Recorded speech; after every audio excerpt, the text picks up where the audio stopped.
नमस्कार दोस्तों, स्वागत है आपका साहित्य सागर में, हिंदी साहित्य की गहराइयों में उतरने वाला आपका अपना चैनल। आज हम बात करने जा रहे हैं हिंदी साहित्य के महान लेखक मुंशी प्रेमचंद जी के सामाजिक उपन्यास निर्मला के भाग 1 से 3 की।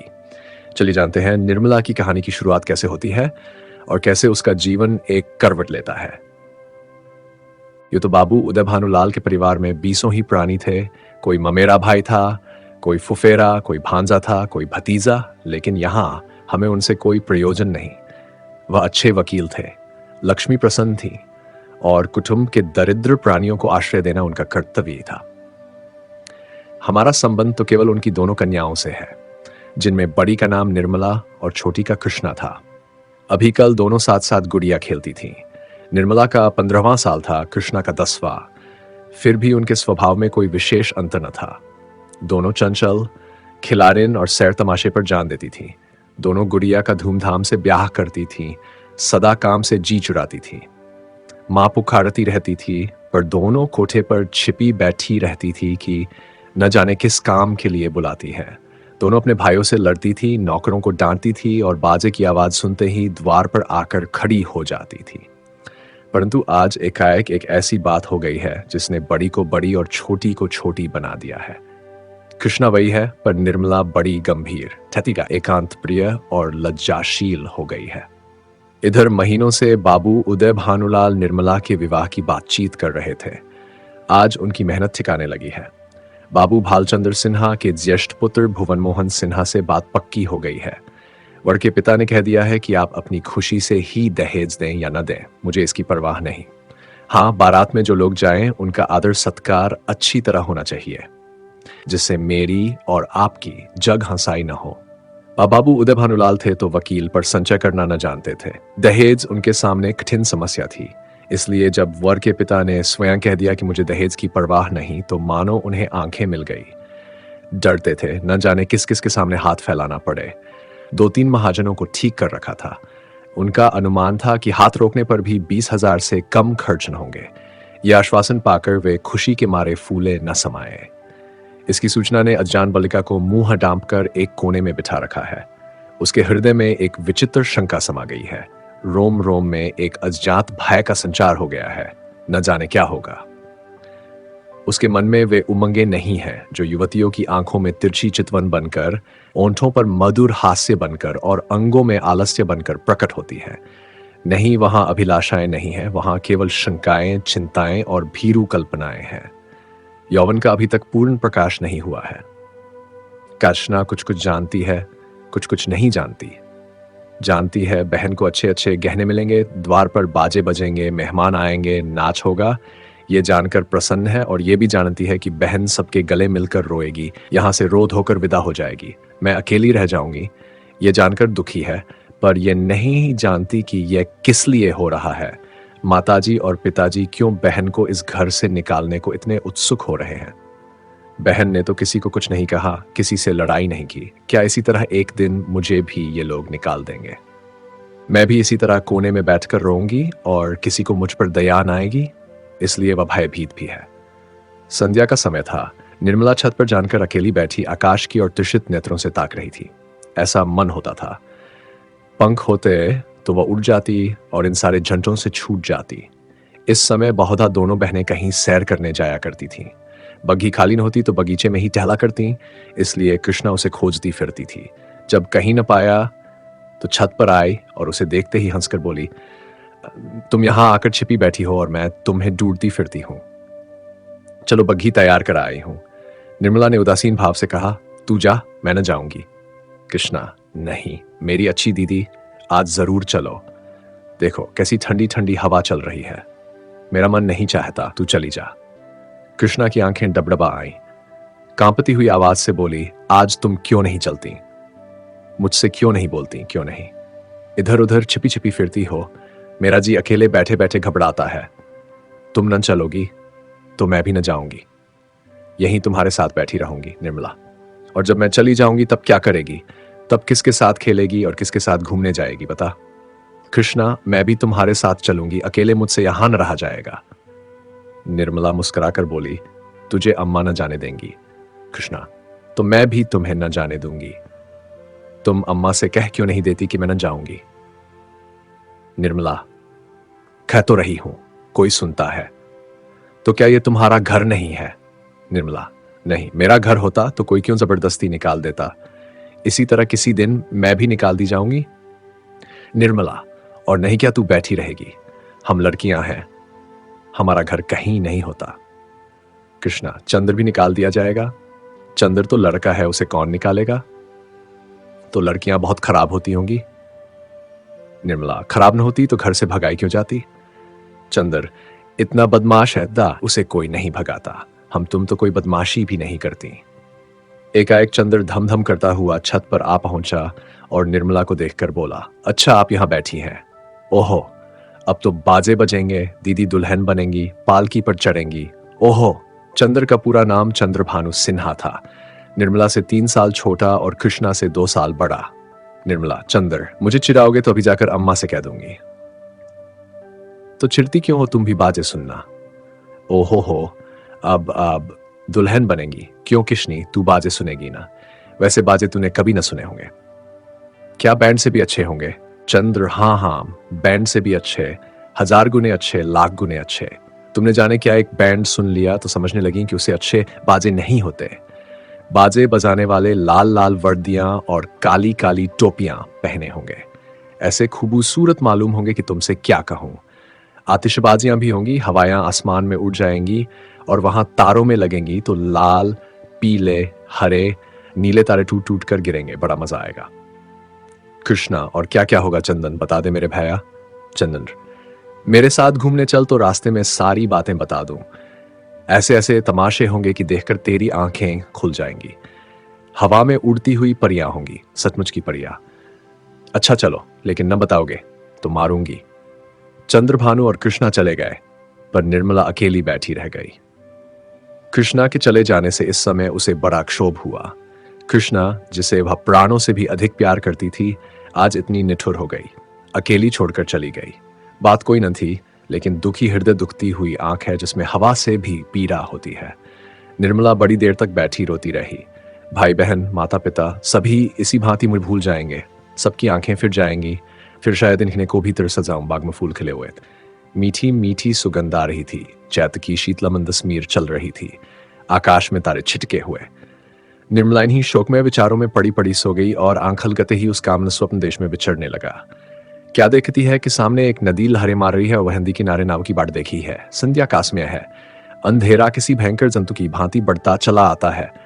वह घोर चिंता में पड़ी हुई है कि कैसे हंदी पार होगी, कैसे पहुंचूंगी।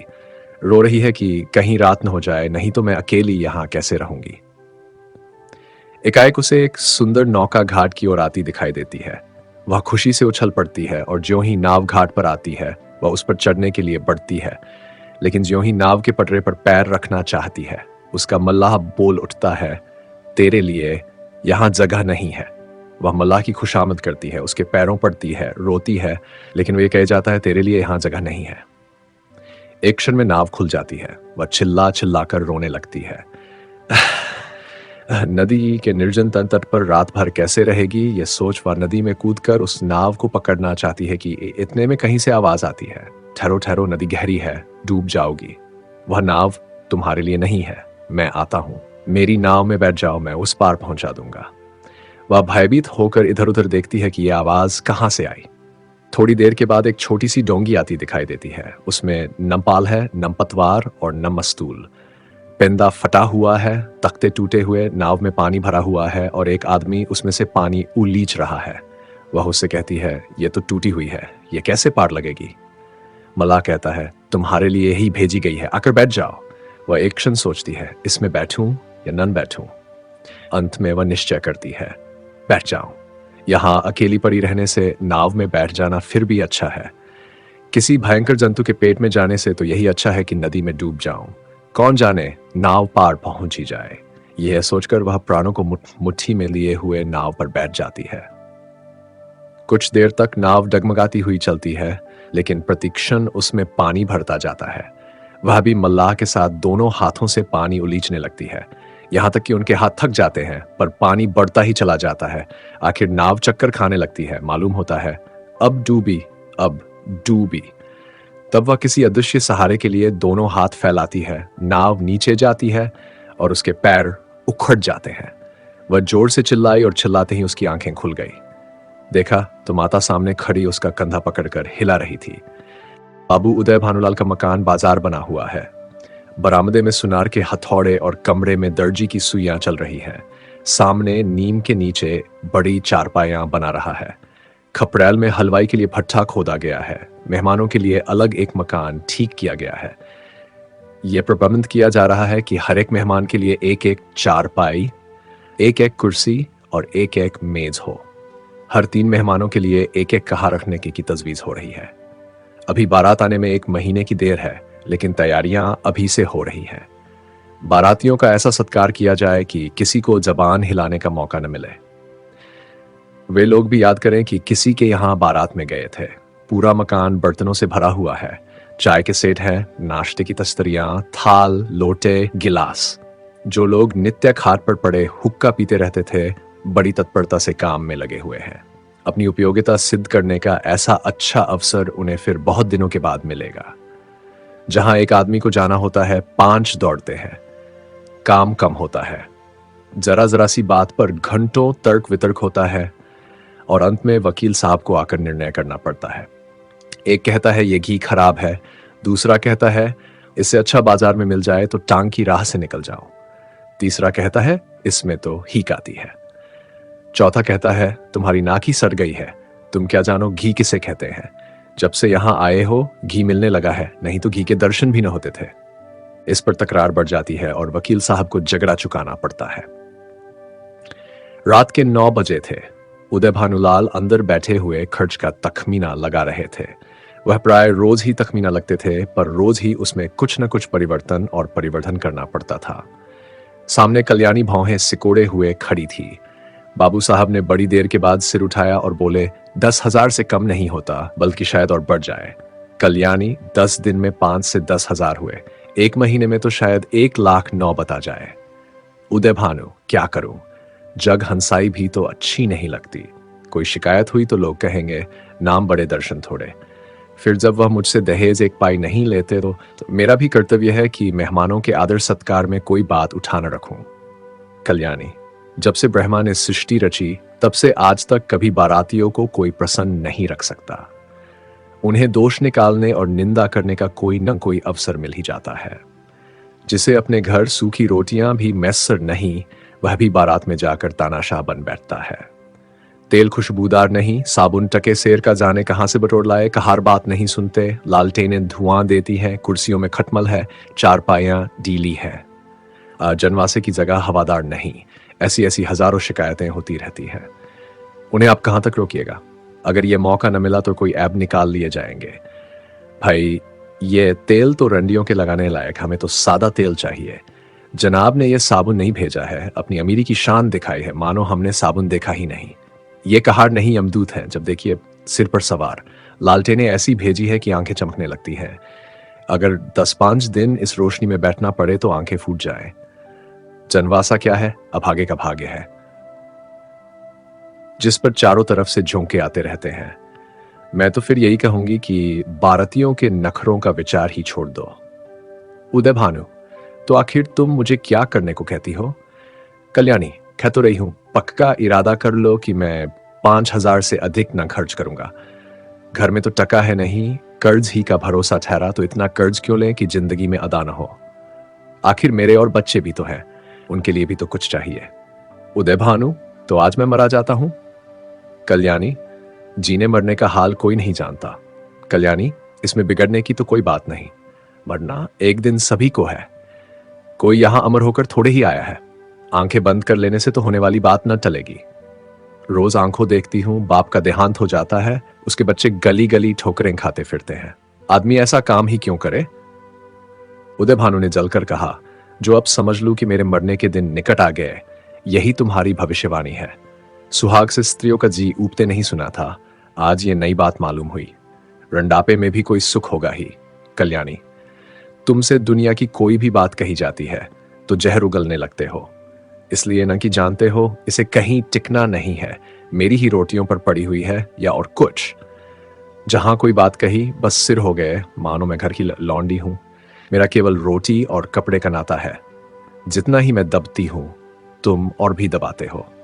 मुफ्तखोर माल उड़ाए, कोई मुंह न खोले, शराब कबाब में रुपए लुटे, कोई जबान न हिलाए।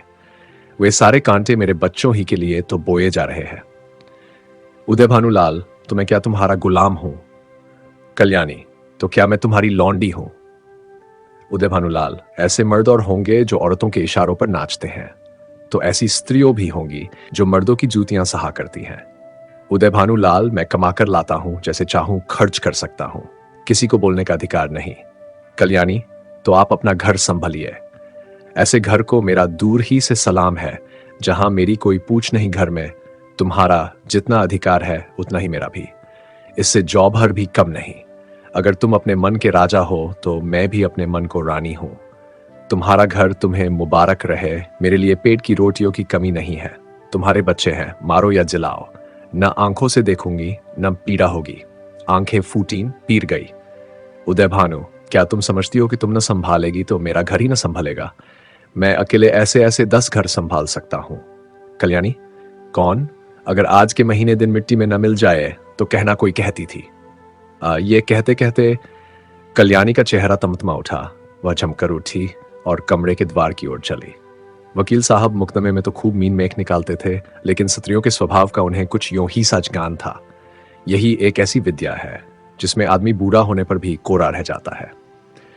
अगर वे अब भी नरम पड़ जाते और कल्याणी का हाथ पकड़कर बिठा लेते तो शायद वह रुक जाती, लेकिन आपसे ये तो हो न सका। उल्टे चलते चे को चरका दिया। मैके का घमंड होगा? कल्याणी ने द्वारा पर रुक कर पति की ओर लाल लाल नेत्रों से देखा और बिफर कर बोली, मैके वाले मेरे तकदीर के साथी नहीं है, और न मैं इतनी नीच हूं कि उनकी रोटियों पर जा पड़ूं। उदय भानु, तब कहां जा रही हो? कल्याणी, तुम ये पूछने वाले कौन होते हो? ईश्वर की सृष्टि में असंख्य प्राणियों के लिए जगह है, क्या मेरे ही लिए जगह नहीं है? यह कहकर कल्याणी कमरे के बाहर निकल गई। आंगन में आकर उसने एक बार आकाश की ओर देखा, मानो तारागन को साक्षी दे रही है कि मैं इस घर में कितनी निर्दयता से निकाली जा रही हूं। रात के 11 बज गए थे। घर में सन्नाटा छा गया था। दोनों बेटों की चारपाई उसी के कमरे में रहती थी। वह अपने कमरे में आई, देखा चंद्रभानु सोया है, सबसे छोटा सूर्यभानु चारपाई पर उठ बैठा है। माता को देखते ही वह बोला, तुम तहां दई थी अम्मा? कल्याणी दूर ही से खड़े खड़े बोली, कहीं तो नहीं बेटा, तुम्हारे बाबूजी के पास गई थी। सूर्य, तुम तली दई, मुझे अतेले डर लगता था। तुम क्यों तली दई थी बताओ? यह कहकर बच्चे ने गोद में चढ़ने के लिए दोनों हाथ फैला दिए। कल्याणी अब अपने को न रोक सकी। मातृ स्नेह के सुधा प्रवाह से उसका संतप्त हृदय परिप्लावित हो गया। हृदय के कोमल पौधे जो क्रोध के ताप से मुरझा गए थे, फिर हरे हो गए। आंखें सजल हो गई। उसने बच्चे को गोद में उठा लिया और छाती से लगाकर बोली, तुमने पुकार क्यों न लिया? बेटा, सूर्य, पुतालता तो था, तुम थी न थी, बताओ, अब तो कभी न दाओगी। कल्याणी, नहीं भैया, अब नहीं जाऊंगी। ये कहकर कल्याणी सूर्य भानु को लेकर चारपाई पर लेटी। मांग के हृदय से लिपटते ही बालक निशंक होकर सो गया। कल्याणी के मन में संकल्प विकल्प होने लगे। पति की बातें याद आती तो मन होता घर को तिलांजलि देकर चली जाऊं, लेकिन बच्चों का मुंह देखती तो वात्सल्य से चित्त गदर गदर हो जाता। बच्चों को किस पर छोड़कर जाऊं? मेरे इन लालों को कौन पालेगा? ये किसके होकर रहेंगे? कौन प्रातकाल इन्हें दूध और हलवा खिलाएगा? कौन इनकी नींद सोएगा, इनकी नींद जागेगा? बेचारे कौड़ी के 3 हो जाएंगे। नहीं प्यारो, मैं तुम्हें छोड़कर नहीं जाऊंगी। तुम्हारे लिए सब कुछ सह लूंगी। निरादर अपमान, जली कटी, खोटी खरी, घुड़की झिड़की सब तुम्हारे लिए सहूंगी। कल्याणी तो बच्चे को लेकर लेटी, पर बाबू साहब को नींद न आई। उन्हें चोट करने वाली बातें बड़ी मुश्किल से भूलती थी। उफ, यह मिजाज, मानो मैं ही इनकी स्त्री हूं। बात मुंह से निकालनी मुश्किल है। अब मैं इनका गुलाम होकर रहूं। घर में अकेली ये रहे और बाकी जितने अपने बेगाने हैं सब निकाल दिए जाएं। चला करती है, मनाती है कि ये किसी तरह मरे तो मैं अकेली आराम करूं। दिल की बात मुंह से निकल ही आती है, चाहे कोई कितना ही छिपाए। कई दिन से देख रहा हूं ऐसी ही जली कड़ी सुनाया करती हैं। मैके का घमंड होगा, लेकिन वहां कोई भी न पूछेगा। अभी सब आओ भगत करते हैं। जब जाकर सिर पड़ जाएंगी तो आटे दाल का भाव मालूम हो जाएगा। रोती हुई जाएंगी। वाह रे घमंड, सोचती है, मैं ही ये गृहस्थी चलाती हूं। अभी 4 दिन को कहीं चला जाऊं तो मालूम हो जाएगा, सारी शेखी किरकिरी हो जाएगा। एक बार इनका घमंड तोड़ ही दूं, जरा वैधव्य का मजा भी चखा दूं। न जाने इनकी हिम्मत कैसे पड़ती है कि मुझे यूं कोसने लगते हैं। मालूम होता है प्रेम इन्हें छू नहीं गया, या समझती है ये घर से इतना चिमटा हुआ है कि इसे चाहे जितना कोसूं टलने का नाम न लेगा। यही बात है, पर यहां संसार से चिमटने वाले जीव नहीं है। जहन्नुम में जाए ये घर, जहां ऐसे प्राणियों से पाला पड़े। घर है या नरक? आदमी बाहर से थका मांदा आता है तो उसे घर में आराम मिलता है। यहां आराम के बदले कोसने सुनने पड़ते हैं। मेरी मृत्यु के लिए व्रत रखे जाते हैं। यह 25 वर्ष के दाम्पत्य जीवन का अंत। बस चल ही दो। जब देख लूंगा इनका सारा घमंड धूल में मिल गया और मिजाज ठंडा हो गया तो लौट आऊंगा। 4-5 दिन काफी होंगे। लो, तुम भी याद करोगी किसी से पाला पड़ा था। यही सोचते हुए बाबू साहब उठे, रेशमी चादर गले में डाली, कुछ रुपये लिए, अपना कार्ड निकालकर दूसरे कुर्ते की जेब में रखा, छड़ी उठाई और चुपके से बाहर निकले। सब नौकर नींद में मस्त थे। कुत्ता आहट पाकर चौंक पड़ा और उनके साथ हो लिया। पर यह कौन जानता था कि यह सारी लीला विधि के हाथों रची जा रही है। जीवन रंगशाला का वह निर्दय सूत्रधार किसी अगम गुप्त स्थान पर बैठा हुआ अपनी जटिल क्रूर क्रीड़ा दिखा रहा है। यह कौन जानता था कि नकल असल होने जा रही है, अभिनय सत्य का रूप ग्रहण करने वाला है।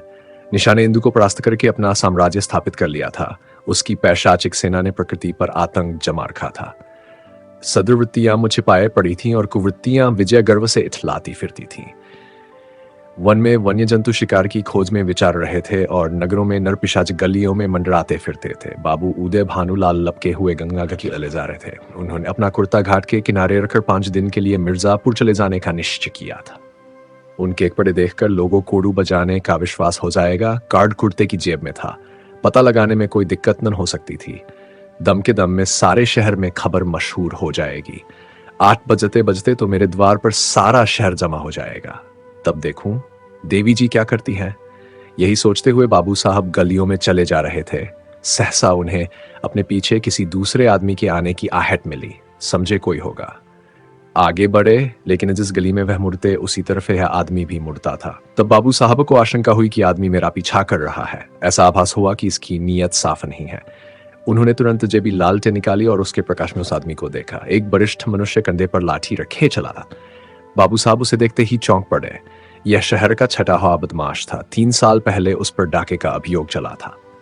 उदय भानु ने उस मुकदमे में सरकार की ओर से पैरवी की थी और इस बदमाश को 3 साल की सजा दिलाई थी। सभी से वह इनके खून का प्यासा हो रहा था ही वह छूट कर आया था। आजर दहवात साहब अकेले रात को दिखाई दिए तो उसने सोचा ये इनसे दाव चुकाने का अच्छा मौका है। ऐसा मौका शायद ही फिर कभी मिले। तुरंत पीछे हो लिया और वार करने की घात ही में था कि बाबू साहब ने जीबी लालटेन जलाई। बदमाश जरा ठिठक कर बोला, क्यों बाबूजी पहचानते हो? मैं हूं मती। बाबू साहब ने डपट कर कहा, तुम मेरे पीछे पीछे क्यों आ रहे हो? मती, क्यों? किसी को रास्ता चलने की मनाही है? ये गली तुम्हारे बाप की है। बाबू साहब जवानी में कुश्ती लड़े थे, अब भी हृष्ट पुष्ट आदमी थे, दिल के भी कच्चे न थे। छड़ी संभाल कर बोले, अभी शायद मन नहीं भरा, अब की 7 साल को जाओगे। मती, मैं 7 साल को जाऊंगा या 14 साल को, पर तुम्हें जिद्दा न छोड़ूंगा। हाँ, अगर तुम मेरे पैरों पर गिरकर कसम खाओ कि अब किसी को सजा न कराऊंगा तो छोड़ दूं। बोलो मंजूर है? उदय भानु, तेरी शामत तो नहीं आई। मती, शामत मेरी नहीं आई, तुम्हारी आई है। बोलो, खाते हो कसम? 1। उदय भानु, तुम हटते हो कि मैं पुलिसमैन को बुलाऊं? मती, उदय भानु, हट जा बादशाह, सामने से। 3। मुंह में से 3 शब्द निकालते ही बाबू साहब के सिर पर लाठी का ऐसा तुला हाथ पड़ा कि वह अचेत होकर जमीन पर गिर पड़े। मुंह से केवल इतना ही निकला, हाय, मार डाला। मती ने समीप आकर देखा तो सिर फट गया था और खून की घाड़ निकल रही थी। नाड़ी का कहीं पता न था। समझ गया कि काम तमाम हो गया। उसने कलाई से सोने की घड़ी खोल ली, कुर्ते से सोने के बटन निकाल लिए, उंगली से अंगूठी उतारी और अपनी राह चला गया, मानो कुछ हुआ ही नहीं। हाँ, इतनी दया की कि लाश रास्ते से घसीट कर किनारे डाल दी। हाय, बेचारे क्या सोच कर चले थे? क्या हो गया? जीवन, तुमसे ज्यादा आसार भी दुनिया में कोई वस्तु है? क्या वह उस दीपक की भांति ही क्षण भंगुर नहीं है जो हवा के एक झोंके से बुझ जाता है? पानी के एक बुलबुले को देखते हो, लेकिन उसे टूटते भी कुछ देर लगती है। जीवन में उतना सार भी नहीं। सांस का भरोसा ही क्या, और इसी नश्वरता पर हम अभिलाषाओं के कितने विशाल भवन बनाते हैं। नहीं जानते नीचे जाने वाली सांस ऊपर आएगी या नहीं, पर सोचते इतनी दूर की है मानो हम अमर हैं। विवाह का विलाप और अनाथों का रोना सुनाकर हम पाठकों का दिल न दुखाएंगे। जिसके ऊपर पड़ती है वह रोता है, विलाप करता है, पछाड़ें खाता है। यह कोई नई बात नहीं। हाँ, अगर आप चाहे तो कल्याणी की उस घोर मानसिक यातना का अनुमान कर सकते हैं जो उसे इस विचार से हो रही थी कि मैं ही अपने प्राणाधार की घातिका हूं। वे वाक्य जो क्रोध के आवेश में उसके असंयत मुख से निकले थे, अब उसके हृदय को वानों की भांति छेद रहे थे। अगर पति ने उसकी गोद में कराह कराह कर प्राण प्राण त्याग दिए होते तो उसे संतोष होता कि मैंने उनके प्रति अपने कर्तव्य का पालन किया। शोकाकुल हृदय को इससे ज्यादा सांत्वना और किसी बात से नहीं होती। उसे इस विचार से कितना संतोष होता कि मेरे स्वामी मुझसे प्रसन्न गए, अंतिम समय तक उनके हृदय में मेरा प्रेम बना रहा। कल्याणी को यह संतोष न था। वह सोचती थी, हाँ, मेरी 25 वर्ष की तपस्या निष्फल हो गई। मैं अंत समय अपने प्राणपति के प्रेम के वंचित हो गई। अगर मैंने उन्हें ऐसे कठोर शब्द कहे होते तो वह कदापि रात को घर से न जाते। न जाने उनके मन में क्या क्या विचार आए हों। उनके मनोभावों की कल्पना करके और अपने अपराध को बढ़ा बढ़ाकर वह आठों पहर खुड़ती रहती थी। जिन जिन बच्चों पर वह प्राण देती थी, अब उनकी सूरत से चिढ़ती। इन्हीं के कारण मुझे अपने स्वामी से रार मोल लेनी पड़ी। यही मेरे शत्रु हैं। जहां आठों पहर कचहरी सी लगी रहती थी, वहां अब खाक उठती है।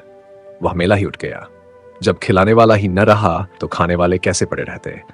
धीरे धीरे 1 महीने के अंदर सभी भांजे भतीजे विदा हो गए। जिनका दावा था कि हम पानी की जगह खून बहाने वालों में हैं, वे ऐसा सरपट भागे कि पीछे फिरकर भी न देखा। दुनिया ही दूसरी हो गई। जिन बच्चों को देखकर प्यार करने को जी चाहता था, उनके चेहरे पर अब मक्खियां भिन भिनाती थीं। न जाने वह कांति कहां चली गई। शोक का आवेग कम हुआ तो निर्मला के विवाह की समस्या उपस्थित हुई। कुछ लोगों की सलाह हुई कि विवाह इस साल रोक दिया जाए, लेकिन कल्याणी ने कहा, इतनी तैयारियों के बाद विवाह को रोक देने से सब किया धरा मिट्टी में मिल जाएगा और दूसरे साल फिर यही तैयारियां करनी पड़ेंगी जिसकी कोई आशा नहीं। विवाह कर ही देना अच्छा है, कुछ लेना देना तो है ही नहीं। बारातियों के सेवा सत्कार का काफी सामान हो चुका है। विलंब करने में हानि ही हानि है। अतएव महाशय भालचंद्र को शक सूचना के साथ यह संदेश भी भेज दिया गया। कल्याणी ने अपने पत्र में लिखा, इस अनाथिनी पर दया कीजिए और डूबती हुई नाव को पार लगाइए। स्वामी जी के मन में बड़ी बड़ी कामनाएं थीं, किंतु ईश्वर को कुछ और ही मंजूर था। अब मेरी लाज आपके हाथ है, कन्या आपकी हो चुकी। मैं लोगों के सेवा सत्कार करने को अपना सौभाग्य समझती हूं, लेकिन यदि इसमें कुछ कमी हो, कुछ त्रुटि पड़े तो मेरी दशा का विचार करके क्षमा कीजिएगा। मुझे विश्वास है कि आप इस अनाथिनी की निंदा न होने देंगे आदि। कल्याणी ने यह पत्र डाक से न भेजा, बल्कि पुरोहित से कहा, आपको कष्ट तो होगा, पर आप स्वयं जाकर यह पत्र दीजिए और मेरी ओर से बहुत विनय के साथ कहिएगा कि जितने कम आदमी आए हैं बस उतना ही अच्छा। यहां कोई प्रबंध करने वाला नहीं है। पुरोहित मोटेराम यह संदेश लेकर तीसरे दिन लखनऊ जा पहुंचे। संध्या का समय था। बाबू भालचंद्र दीवान खाने के सामने आराम कुर्सी पर नंग धड़ंग लेटे हुए हुक्का पी रहे थे। बहुत ही स्थूल ऊंचे कद के आदमी थे। ऐसा मालूम होता था कि काला देव है या कोई हबशी अफ्रीका से पकड़कर आया है। सिर से पैर तक एक ही रंग था, काला। चेहरा इतना स्याह था कि मालूम न होता था कि माथे का अंत कहां है, सिर का आरंभ कहां। बस कोयले की एक सजीव मूर्ति थी। आपको गर्मी बहुत सताती थी। 2 आदमी खड़े पंखा चल रहे थे, उस पर भी पसीने का तार बंधा हुआ था। आप आबकारी के विभाग में एक ऊंचे ओहदे पर थे। 500 रुपये वेतन मिलता था। ठेकेदारों से खूब रिश्वत लेते थे। ठेकेदार शराब के नाम पानी बेचे, 24 घंटे दुकान खुली रखें, आपको केवल खुश रखना काफी था। सारा कानून आपकी खुशी थी। इतनी भयंकर मूर्ति थी कि चांदनी रात में लोग उन्हें देखकर सहसा चौंक पड़ते थे। बालक और स्त्रियां ही नहीं, पुरुष तक सहम जाते थे। चांदनी रात इसलिए कहा गया कि अंधेरी रात में तो उन्हें कोई देख ही न सकता था। श्यामलता अंधकार में विलीन हो जाती थी। केवल आंखों का रंग लाल था। जैसे पक्का मुसलमान 5 बार नमाज पढ़ता है, वैसे ही आप भी 5 बार शराब पीते थे। मुफ्त की शराब तो काजी को हलाल है, फिर आप तो शराब के अफसर ही थे। जितनी चाहे पिए, कोई हाथ पकड़ने वाला न था। जब प्यास लगती शराब पी लेते। जैसे कुछ रंगों में परस्पर सहानुभूति है, उसी तरह कुछ रंगों में परस्पर विरोध है।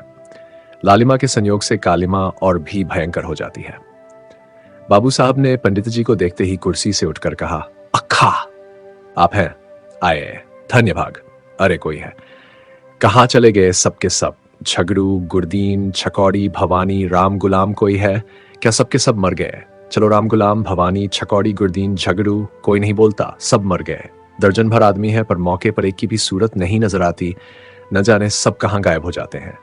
आपके वास्ते कुर्सी लाओ। बाबू साहब ने 500 नाम कई बार दोहराए, लेकिन यह न हुआ कि पंखा जलने वाले दोनों आदमियों में से किसी को कुर्सी लाने को भेज देते। 3-4 मिनट के बाद एक काना आदमी खांसता हुआ आकर बोला, सरकार इतना की नौकरी हमार कीन न होई। कहाँ तक उधार बाड़ी ले ले खाई मांगत मांगत थे थर होए गए ना। भाल बको मत, जाकर कुर्सी लाओ। जब कोई काम करने की कहा गया तो रोने लगता है। कहिए पंडित जी, वहां सब कुशल है? मोटेराम, क्या कुशल कहूं बाबूजी, अब कुशल कहां? सारा घर मिट्टी में मिल गया। इतने में कहार ने एक टूटा हुआ चीट का संदूक लाकर रख दिया और बोला, कर्सी मेज हमारे उठाए ना ही उठत है। पंडित जी शर्माते हुए डरते डरते उस पर बैठे कि कहीं टूट न जाए और कल्याणी का पत्थर बाबू साहब के हाथ में रख दिया। भाल अब और कैसे मिट्टी में मिलेगा? इससे बड़ी और कौन विपत्ति पड़ेगी। बाबू उदय भानु लाल से मेरी पुरानी दोस्ती थी। आदमी नहीं, हीरा था। क्या दिल था, क्या हिम्मत थी। मेरा तो जैसे दाहिना हाथ ही कट गया। विश्वास मानिए, जब से ये खबर सुनी है आंखों में अंधेरा सा छा गया है। खाने बैठता हूं तो कौर मुंह में नहीं जाता। उनकी सूरत आंखों के सामने खड़ी रहती है। मुंह में जूठा करके उठ जाता हूं। किसी काम में दिल नहीं लगता। भाई के मरने का रंज भी इससे कम ही होता है। आदमी नहीं, हीरा था। मोटे सरकार, नगर में अब ऐसा कोई रईस नहीं रहा। भाल मैं खूब जानता हूं पंडित जी, आप मुझसे क्या कहते हैं। ऐसा आदमी 1-2 लाख में एक होता है। जितना मैं उनको जानता था उतना दूसरा नहीं जान सकता। 2 ही 3 बार की मुलाकात में उनका भक्त हो गया और मरने दम तक रहूंगा। आप समदिन साहब से कह दीजिएगा, मुझे दिली रंज है। मोटे, आपसे ऐसी ही आशा थी। आज जैसे सज्जनों के दर्शन दुर्लभ है, नहीं तो आज कौन बिना दहेज के पुत्र का विवाह करता है। भाल महाराज, दहेज की बातचीत ऐसे सत्यवादी पुरुषों से नहीं की जाती। उनसे संबंध हो जाना ही लाख रुपये के बराबर है। मैं इसी को अपना अहोभाग्य समझता हूं। हा, कितनी उदार आत्मा थी। रुपये को तो उन्होंने कुछ समझा ही नहीं, तिनके के बराबर भी परवाह नहीं की। बुरा रिवाज है, बेहद बुरा। मेरा बस चले तो दहेज लेने वालों और दहेज देने वालों दोनों ही को गोली मार दूं। हाँ साहब, साफ गोली मार दूं, फिर चाहे फांसी ही क्यों न हो जाए।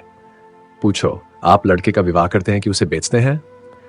अगर आपको लड़के की शादी में दिल खोलकर खर्च करने का अरमान है तो शौक के खर्च कीजिए, लेकिन जो कुछ कीजिए अपने बल पर। यह क्या कि कन्या के पिता का गला रेतिए। नीचता है, घोर नीचता। मेरा बस चले तो इन पाजियों को गोली मार दूं। मोटे, धन्य हो सरकार, भगवान ने आपको बड़ी बुद्धि दी है। यह धर्म का प्रताप है। मालकिन की इच्छा है कि विवाह का मुहूर्त वही रहे, और तो उन्होंने सारी बातें पत्र में लिख दी है। बस अब आप ही उबारें तो हम उबर सकते हैं। इस तरह तो बारात में जितने सज्जन आएंगे उनकी सेवा सत्कार हम करेंगे ही, लेकिन परिस्थिति अब बहुत बदल गई है सरकार। कोई करने धरने वाला नहीं है। बस ऐसी बात कीजिए कि वकील साहब के नाम पर बट्टा न लगे। भालचंद्र 1 मिनट तक आंखें बंद किए बैठे रहे, फिर एक लंबी सांस खींचकर बोले, ईश्वर को मंजूर ही न था कि वह लक्ष्मी मेरे घर आती। नहीं तो क्या यह वज्र गिरता। सारे मंसूबे खाक में मिल गए। फूला न समाता था कि वह शुभ अवसर निकट आ रहा है, पर क्या जानता था कि ईश्वर के दरबार में कुछ और षड्यंत्र रचा जा रहा है। मरने वाले की याद ही रुलाने के लिए काफी है। उसे कर तो जख्म और भी हरा जो जाएगा। उस दशा में न जाने क्या कर बैठूं। इसे गुण समझिए, चाहे दोष की जिससे एक बार मेरी घनिष्ठता हो गई, फिर उसकी याद चित्त से नहीं उतरती। अभी तो खैर इतना ही है कि उनकी सूरत आंखों के सामने नाचती रहती है, लेकिन यदि वह कन्या घर में आ गई तब मेरा जिंदा रहना कठिन हो जाएगा। सच मानिए, रोते रोते मेरी आंखें फूट जाएंगी। जानता हूं रोना धोना व्यर्थ है। जो मर गया वह लौट कर नहीं आ सकता। सब्र करने के सिवाय और कोई उपाय नहीं है, लेकिन दिल से मजबूर हूं। उस अनाथ बालिका को देखकर मेरा कलेजा फट जाएगा। मोटे, ऐसा न कहिए सरकार। वकील साहब नहीं तो क्या, आप तो हैं। अब आप ही उसके पिता तुल्य हैं। वह अब वकील साहब की कन्या नहीं, आपकी कन्या है। आपके हृदय के भाव तो कोई जानता नहीं। लोग समझेंगे वकील साहब का देहांत हो जाने के कारण आप अपने वचन से फिर गए। इसमें आपकी बदनामी है। चित्त को समझाए और हंस खुशी कन्या का पानी ग्रहण करा लीजिए। हाथी मरे तो 9 लाख का, लाख विपत्ति पड़ी है, लेकिन मालकिन आप लोगों की सेवा सत्कार करने में कोई बात न उठा रखेंगी। बाबू साहब समझ गए कि पंडित मोटेराम कोरे पोथी के ही पंडित नहीं, वरन व्यवहार नीति में भी चतुर है। बोले, पंडित जी, हलफ से कहता हूं, मुझे उस लड़की से जितना प्रेम है उतना अपनी लड़की से भी नहीं है, लेकिन जब जब जब ईश्वर को मंजूर नहीं है तो मेरा क्या बस है। वह मृत्यु एक प्रकार की अमंगल सूचना है जो विधाता की ओर से हमें मिली है। ये किसी आने वाली मुसीबत की आकाशवाणी है। विधाता स्पष्ट रीति से कह रहा है कि यह विवाह मंगलमय न होगा। ऐसी दशा में आप ही सोचिए, यह संयोग कहां तक उचित है। आप तो विद्वान आदमी हैं, सोचिए, जिस काम का आरंभ ही अमंगल से हो उसका अंत अमंगलमय हो सकता है? नहीं, जानबूझकर मक्खी नहीं निकली जाती। समधिन साहब को समझाकर कह दीजिएगा, मैं उनकी आज्ञा पालन करने को तैयार हूं, लेकिन इसका परिणाम अच्छा न होगा। स्वार्थ के वंश में होकर मैं अपने परम मित्र की संतान के साथ यह अन्याय नहीं कर सकता। इस तर्क ने पंडित जी को निरुत्तर कर दिया। वादी ने यह तीर छोड़ा था जिसकी उनके पास कोई काट न थी। शत्रु ने उन्हीं के हथियार से उन पर वार किया था और वह उसका प्रतिकार न कर सकते थे। वह अभी कोई जवाब सोच ही रहे थे कि बाबू साहब ने फिर नौकरों को पुकारना शुरू किया। अरे तुम सब फिर गायब हो गए। झगड़ू, छकौड़ी, भवानी, गुरुदीन, रामगुलाम, एक भी नहीं बोलता। सबके सब मर गए। पंडित जी के वास्ते पानी वानी की फिक्र है? ना जाने इन सबों को कोई कहां तक समझिए, अक्ल छू तक नहीं गई। देख रहे हैं कि एक महाशय दूर से थके मांदे चले आ रहे हैं, पर किसी को जरा भी परवाह नहीं। लाओ, पानी वानी रखो। पंडित जी, आपके लिए शरबत बनवाऊं या फलाहारी मिठाई मंगवा दूं? मोटेराम जी मिठाइयों के विषय में किसी तरह का बंधन न स्वीकार करते थे। उनका सिद्धांत था कि घृत से सभी वस्तुएं पवित्र हो जाती हैं। रसगुल्ले और बेसन के लड्डू उन्हें बहुत प्रिय थे, पर शरबत से उन्हें रुचि न थी। पानी से पेट भरना उनके नियम के विरुद्ध था। सकुचाते हुए बोले, शरबत पीने की तो मुझे आदत नहीं, मिठाई खा लूंगा। फलाहारी ना? मोटे, इसका मुझे कोई विचार नहीं है। तो ये बात छूत छात सब डकोसला है। मैं स्वयं नहीं मानता। अरे अभी तक कोई नहीं आया? छकौड़ी, भवानी, गुरुदीन, राम गुलाम, कोई तो बोले। अब की भी वही बूढ़ा कहार खांसता हुआ आकर खड़ा हो गया और बोला, सरकार, मोर तलब दे दीन जाए। ऐसी नौकरी मुंह से न होई। कहां लो दौरी दौरत दौरत गोड़ पिराए लागत है। भाल काम कुछ करो या ना करो, पर तलब पहले चाहिए। दिन भर पड़े पड़े खांसा करो, तलब तो तुम्हारी चढ़ रही है। जाकर बाजार से एक आने की ताजी मिठाई ला, दौड़ता हुआ जा। कहार को यह हुक्म देकर बाबू साहब घर में गए और स्त्री से बोले, वहां से एक पंडित जी आए हैं, ये खत लाए हैं, जरा पढ़ो तो। पत्नी जी का नाम रंगीली बाई था। गोरे रंग की प्रसन्न मुख महिला थीं। रूप और यौवन उनसे विदा हो रहे थे, पर किसी प्रेमी मित्र की भांति मचल मचल कर 30 साल तक जिसके गले से लगे रहे, उसे छोड़ते न बनता था। रंगीली बाई बैठी पान लगा रही थी। बोली, कह दिया ना कि हमें वहां ब्याह करना मंजूर नहीं। हाँ, कह तो दिया, पर मारे संकोच के मुंह से शब्द निकलता था। झूठ मूठ का होला करना पड़ता। रंगीली, साफ बात करने में संकोच क्या? हमारी इच्छा है, नहीं करते। किसी का कुछ लिया तो नहीं है। जब दूसरी जगह 10,000 नगद मिल रहे हैं तो वहां क्यों न करूं? उनकी लड़की कोई सोने की थोड़े ही है। वकील साहब जीते होते तो शर्माते शर्माते 15-20 हजार दे मरते। अब वहां क्या रखा है? भाल, एक दफा जबान देकर मुकर जाना अच्छी बात नहीं। कोई मुख से कुछ न कह, पर बदनामी हुए बिना नहीं रहती। मगर तुम्हारी जिद से मजबूर हूं। रंगीली बाई ने पान खाकर खत खोला और पढ़ने लगी। हिंदी का अभ्यास बाबू साहब को तो बिल्कुल न था, और यद्यपि रंगीली बाई भी शायद ही कभी किताब पढ़ती हो, पर खतवत पढ़ लेती थीं।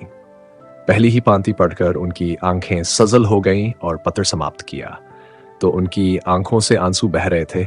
एक एक शब्द करुणा के रस में डूबा हुआ था। एक एक अक्षर से दीनता टपक रही थी। रंगीली बाई की कठोरता पत्थर की नहीं, लाख की थी, जो एक ही आंच से पिघल जाती है। कल्याणी के करुणोत्पादक शब्दों ने उनके स्वार्थ मंडित हृदय को पिघला दिया। रूंधे हुए कंठ से बोली, अभी ब्राह्मण बैठा है ना? भालचंद पत्नी के आंसुओं को देख देख कर सूखे जाते थे। अपने ऊपर झल्ला रहे थे कि नाहक मैंने यह खत इसे दिखाया। इसकी जरूरत क्या थी? इतनी बड़ी भूल उनसे कभी न हुई थी। संदिग्ध भाव से बोले, शायद बैठा हो, मैंने जाने को कह दिया था।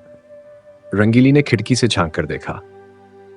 पंडित मोटेराम जी बगुले की तरह ध्यान लगाए बाजार के रास्ते की ओर ताक रहे थे, लालसा में व्यग्र होकर। कभी ये पहलू बदलते, कभी वह पहलू। एक आने की मिठाई ने तो आशा की कमर ही तोड़ दी थी, उसमें भी यह विलंब दारुण दशा थी। उन्हें फिर देखकर रंगीली बाई बोली, है अभी है, जाकर कह दो हम विवाह करेंगे, जरूर करेंगे। बेचारी बड़ी मुसीबत में है। भाल, तुम कभी कभी बच्चों की सी बातें करने लगती हो। अभी उससे कहा हूं कि मुझे विवाह करना मंजूर नहीं। एक लंबी चौड़ी भूमिका बांधनी पड़ी। अब जाकर यह संदेश कहूंगा तो वह अपने दिल में क्या कहेगा, जरा सोचो तो। यह शादी विवाह का मामला है, लड़कों का खेल नहीं कि एक बात तय की अभी पलट गए। भले आदमी की बात न हुई, दिल लगी हुई। रंगीली, अच्छा तुम अपने मुंह से न कहो, उस ब्राह्मण को मेरे पास भेज दो। मैं इस तरह समझा दूंगी कि तुम्हारी बात भी रह जाए और मेरी भी। इसमें तो तुम्हें कोई आपत्ति नहीं है। भाल, तुम अपने सिवा सारी दुनिया को नादान समझती हो। तुम कहो या मैं कहूं, बात एक ही है। जो बात तय हो गई वह हो गई। अब मैं उसे फिर नहीं उठाना चाहता। तुम ही तो बार बार कहती थी कि मैं वहन करूंगी। तुम्हारे ही कारण मुझे अपनी बात खोनी पड़ी। अब तुम फिर रंग बदलती हो। यह तो मेरी छाती पर मूंग दलना है। आखिर तुम्हें कुछ तो मेरे मान अपमान का विचार करना चाहिए। रंगीली, तो मुझे क्या मालूम था कि विधवा की दशा इतनी हीन हो गया है। तुम ही ने तो कहा था कि उसने पति की सारी संपत्ति छिपा रखी है और अपनी गरीबी का ढोंग रचकर काम निकालना चाहती है। एक ही छंटी औरत है। तुमने जो कहा वह मैंने मान लिया। भलाई करके बुराई करने में तो लज्जा और संकोच है, बुराई करके भलाई करने में कोई संकोच नहीं। अगर तुम हां कर आए होते और मैं नहीं करने को कहती तो तुम्हारा संकोच उचित था। नहीं करने के बाद हां करने में तो अपना बड़प्पन है। भाल, तुम्हें बड़प्पन मालूम होता हो, मुझे तो लुचापन ही मालूम होता है। फिर तुमने ये कैसे मान लिया कि मैंने वकीलाइन में विषय में जो बात कही थी वह झूठी थी?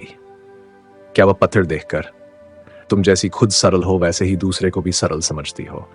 रंगीली, इस पत्र में बनावट नहीं मालूम होती। बनावट की बात दिल में चुभती नहीं, उसमें बनावट की गंध अवश्य रहती है।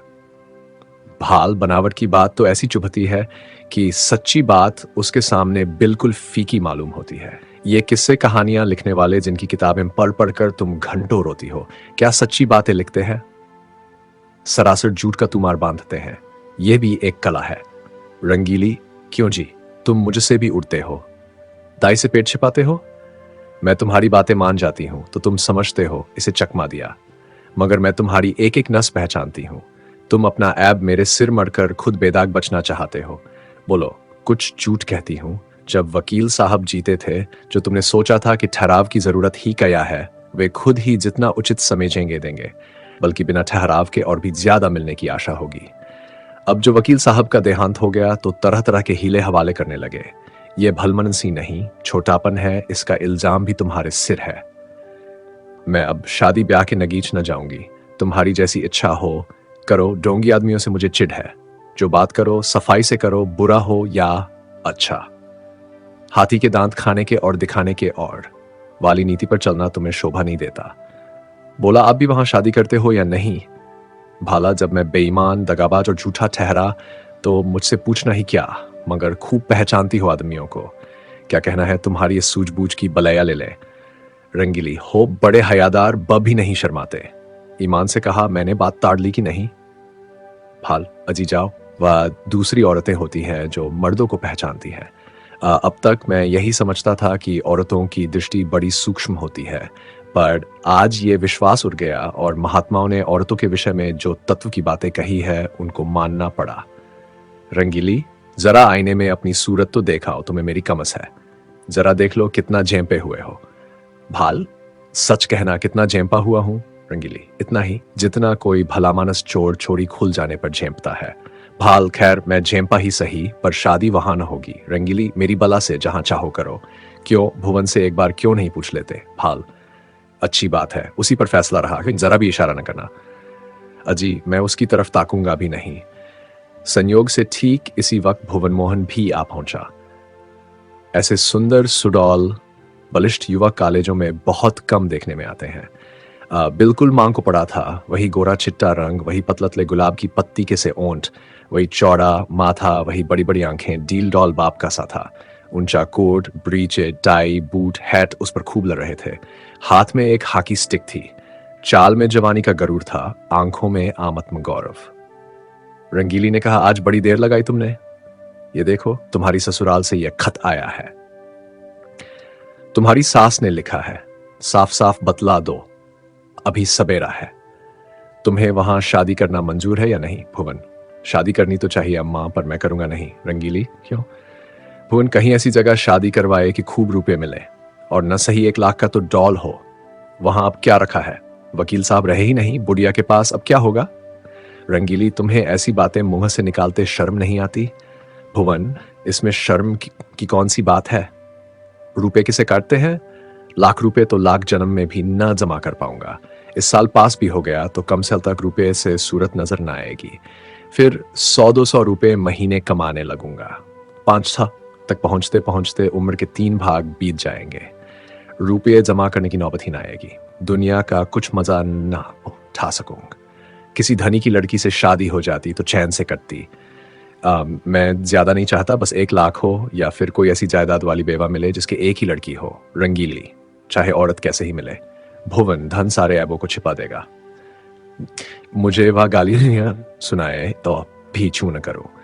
दुधारू गाय की लात किसे बुरी मालूम होती है? बाबू साहब ने प्रशंसा सूचक भाव से कहा, हमें उन लोगों के साथ सहानुभूति है और दुखी है कि ईश्वर ने उन्हें विपत्ति में डाला, लेकिन बुद्धि से काम लेकर ही कोई निश्चय करना चाहिए। हम कितने ही फटे हालों जाएं, फिर भी अच्छी खासी बारात हो जाएगी। वहां भोजन का भी ठिकाना नहीं, सिवा इसके कि लोग हंसें और कोई नतीजा न निकलेगा। रंगीली, तुम बाप पूत दोनों एक ही थैली के चट्टे बट्टे हो। दोनों उस गरीब लड़की के गले पर छुरी फेरना चाहते हो। भुवन, जो गरीब है उसे गरीबों ही के यहां संबंध करना चाहिए, अपनी हैसियत से बढ़कर। चुप भी रह, आया है वहां से हैसियत लेकर। तुम कहां के धन्ना सेठ हो? कोई आदमी द्वारा पर आ जाए तो एक लोटे पानी को तरस जाए। बड़े हैसियत वाले बने हो। यह कहकर रंगीली वहां से उठकर रसोई का प्रबंध करने चली गई। भुवन मोहन मुस्कुराता हुआ अपने कमरे में चला गया और बाबू साहब मूंछों पर ताव देते हुए बाहर आए कि मोटेराम को अंतिम निश्चय सुना दें, पर उनका कहीं पता न था। मोटेराम जी कुछ देर तक तो कहार की राह देखते रहे। जब उसके आने में बहुत देर हुई तो उनसे बैठा न गया। सोचा, यहां बैठे बैठे काम न चलेगा, कुछ उद्योग करना चाहिए। भाग्य के भरोसे यहां अड़ी किए बैठे रहें तो भूखों मर जाएंगे। यहां तुम्हारी दाल नहीं गलने की। चुपके से लकड़ी उठाई और जिधर वह कहार गया था उसी तरफ चले। बाजार थोड़ी ही दूर पर था। एक क्षण में जा पहुंचे। देखा तो बुड्ढा एक हलवाई की दुकान पर बैठा चिलम पी रहा था। उसे देखते ही आपने बड़ी बेतकल्लुफी से कहा, अभी कुछ तैयार नहीं है क्या महरा? सरकार वहां बैठे बिगड़ रहे हैं कि जाकर सो गया या ताड़ी पीने लगा? मैंने कहा, सरकार ये बात नहीं, बुड्ढा आदमी है, आते ही आते तो आएगा। बड़े विचित्र जीव है, न जाने इनके यहां कैसे नौकर टिकते हैं। कहार, मुझे छोड़कर आज तक दूसरा कोई टिका नहीं और न टिकेगा। साल भर से तलब नहीं मिली, किसी को तलब नहीं देते। जहां किसी ने तलब मांगी और लगे डांटने, बेचारा नौकरी छोड़कर भाग जाता है। वे दोनों आदमी जो पंखा जल रहे थे, सरकारी नौकर है, सरकार से 2 अर्दली मिले हैं ना, इसी से पड़े हुए हैं। मैं भी सोचता हूं, जैसा तेरा ताना बाना वैसे मेरी भरनी। इस साल कट गए हैं, साल 2 साल और इसी तरह कट जाएंगे। तो तुम ही अकेले हो। नाम तो कई कहारों का लेते हैं। कहार, वह सब इन 2-3 महीनों के अंदर आए और छोड़ छोड़ कर चले गए। ये अपना रोब जमाने को अभी तक उनका नाम जपा करते हैं। कहीं नौकरी दिलाएगा चलो? मोटेराम, अजी बहुत नौकरी है। कहार तो आजकल ढूंढे नहीं मिलते। तुम तो पुराने आदमी हो, तुम्हारे लिए नौकरी की क्या कमी है? यहां कोई ताजी चीज? मुझसे कहने लगे, खिचड़ी बनाएगा या बाटी लगाएगा? मैंने कह दिया, सरकार बुढ़ा आदमी है, रात को उसे मेरा भोजन बनाने में कष्ट होगा, मैं कुछ बाजार ही से खा लूंगा, इसकी आप चिंता न करें। बोले, अच्छी बात है, कहार आपको दुकान पर मिलेगा। बोलो साहजी, कुछ तरमाल तैयार है? लड्डू तो ताजे मालूम होते हैं, तौल दो 1 सेर भर। आ जाऊं वहीं ऊपर ना? ये कहकर मोटेराम जी हलवाई की दुकान पर जा बैठे और तरमाल चखने लगे। खूब छक्कर खाया, 2.5-3 सेर चट कर गए। खाते जाते थे और हलवाई की तारीफ करते जाते थे। शाहजी, तुम्हारी दुकान का जैसा नाम सुना था वैसा ही माल भी पाया। बनारस वाले ऐसे रसगुल्ले नहीं बना पाते। कलाकंद अच्छी बनाते हैं, पर तुम्हारी उनसे बुरी नहीं, माल डालने से अच्छी चीज नहीं बन जाती। विद्या चाहिए। हलवाई, कुछ और लीजिए महाराज। थोड़ी सी रबड़ी मेरी तरफ से लीजिए। मोटे राम, इच्छा तो नहीं है, लेकिन दे दो पाव भर। पाव भर क्या लीजिएगा? चीज अच्छी है, आध सेर तो लीजिए। खूब इच्छा खूब इच्छापूर्ण भोजन करके पंडित जी ने थोड़ी देर तक बाजार की सैर की और 9 बजते बजते मकान पर आए। यहाँ सन्नाटा सा छाया हुआ था। एक लालटेन जल रही थी। अपने चबूतरे पर बिस्तर जमाया और सो गए।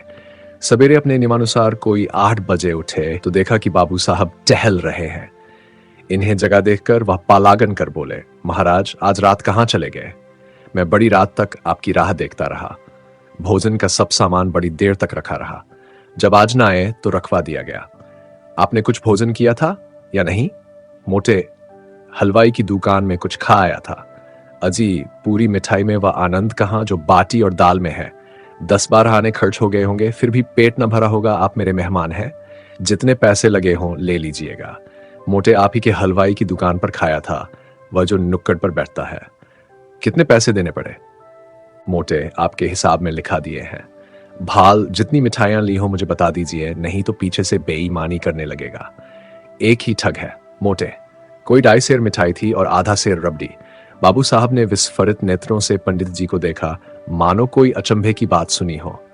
3 सेर तो कभी यहां महीने भर का टोटल भी ना होता था, और ये महाशय एक ही बार में कोई 4 रुपए का माल उड़ा गए। अगर एक आध दिन और रह गए तो यह बैठ जाएगी। पेट है या शैतान की कब्र? 3 सेर, कुछ ठिकाना है? उद्विग्न दशा में दौड़े हुए अंदर गए और रंगीली से बोल, कुछ सुनती हो? ये महाशय कल 3 सेर मिठाई उड़ा गए। 3 सेर पक्की तौल। रंगीली बाई ने विस्मित होकर कहा, अजी नहीं, 3 सेर भला क्या खा जाएगा? आदमी है या बैल? फाल, 3 सेर तो अपने मुंह से कह रहा है। 4 सेर से कम न होगा, पक्की तौल। रंगीली, पेट में सनीचर है क्या? फाल, आज और रह गया तो था। सेर पर हाथ फेरेगा। रंगीली, तो आज रहे ही क्यों? खत का जवाब जो देना देकर विदा करो। अगर रहे तो साफ कह देना कि हमारे यहां मिठाई मुफ्त नहीं आती। खिचड़ी बनाना हो बनावे, नहीं तो अपनी राह ले। जिन्हें ऐसे पेटियों को खिलाने से मुक्ति वे खिलाएं, हमें ऐसी मुक्ति न चाहिए। मगर पंडित विदा होने को तैयार बैठे थे, इसलिए बाबू साहब को कौशल से काम लेने की जरूरत न पड़ी। पूछा, क्या तैयारी कर दी महाराज? मोटे, हाँ सरकार, अब चलूंगा। 9 बजे की गाड़ी मिलेगी ना? भाल, भला आज तो और रही है। ये कहते के कहते बाबूजी को भय हुआ कि कहीं ये महाराज सचमुच न रह जाएं, इसलिए वाक्य को पूरा किया। हाँ, वहां भी लोग आपका इंतजार कर रहे होंगे। मोटे, 1-2 दिन की तो कोई बात न थी, और विचार भी यही था कि त्रिवेणी का स्नान करूंगा। पर बुरा ना मानिए तो कहूं, आप लोगों में ब्राह्मणानों के प्रति लेशमात्र भी श्रद्धा नहीं है। हमारे जजमान हैं, जो हमारा मुंह जोहते रहते हैं कि पंडित जी कोई आज्ञा दें तो उसका पालन करें। हम उनके द्वारा पहुंच जाते हैं तो वे अपना धन्य भाग्य समझते हैं, और सारा घर छोटे से बड़े तक हमारी सेवा सत्कार में मग्न हो जाते हैं। जहां अपना आदर नहीं, वहां एक क्षण भी ठहरना असहराय है। जहां बहरान का आदर नहीं, वहां कल्याण नहीं हो सकता।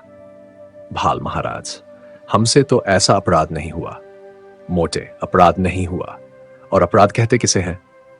अभी आप ही ने घर में जाकर कहा कि ये महाशय 3 सेर मिठाई चट कर गए, पक्की तौल। आपने अभी खाने वाले देखे कहां? एक बार खिलाए तो आंखें खुल जाए। ऐसे ऐसे महान पुरुष पड़े हैं जो पसेरी भर मिठाई खा जाए और डकार तक न ले। एक एक मिठाई खाने के लिए हमारी छिरौरी की जाती है, रुपए दिए जाते हैं। हम भिक्षुक ब्राह्मण नहीं हैं जो आपके द्वार पर पड़े रहे। आपका नाम सुनकर आए थे, ये न जानते थे कि यहां मेरे भोजन की लाले पड़ेंगे। जाइए, भगवान आपका कल्याण करे। बाबू साहब ऐसा झेंपे कि मुंह से बात न निकली। जिंदगी भर में उन पर कभी ऐसी फटकार न पड़ी थी। बहुत बातें बनाई, आपकी चर्चा न थी, एक दूसरे ही महाशय की बात थी, लेकिन पंडित जी का क्रोध शांत न हुआ। वह सब कुछ सह सकते थे, पर अपने पेट की निंदा न सह सकते थे। औरतों को रूप की निंदा जितनी प्रिय लगती है, उससे कहीं अधिक अप्रिय पुरुषों को अपने पेट की निंदा लगती है। बाबू साहब मनाते तो थे, पर धड़का भी समाया हुआ था कि यह टिक न जाए। उनकी कृपणता का पर्दा खुल गया था, अब इसमें संदेह न था। उस पर्दे को ढांकना जरूरी था। अपनी कृपणता को छिपाने के लिए उन्होंने कोई बात उठा न रखी, पर होने वाली बात होकर रही। पछता रहे थे कि कहां से घर में इसकी बात कहने गया, और कहा भी तो उच्च स्वर में। ये दुष्ट भी कान लगाए सुनता रहा, किंतु अब पछताने से क्या हो सकता था। न जाने किस मनहूस की सूरत देखी थी, ये विपत्ति गले पड़ी। अगर इस वक्त यहां से रुष्ट होकर चला गया तो वहां जाकर बदनाम करेगा और मेरा सारा कौशल खुल जाएगा। अब तो इसका मुंह बंद कर देना ही पड़ेगा। ये सोच विचार करते हुए वह घर में जाकर रंगीली बाई से बोले, इस दुष्ट ने हमारी तुम्हारी बातें सुन ली, रूठ कर चला जा रहा है।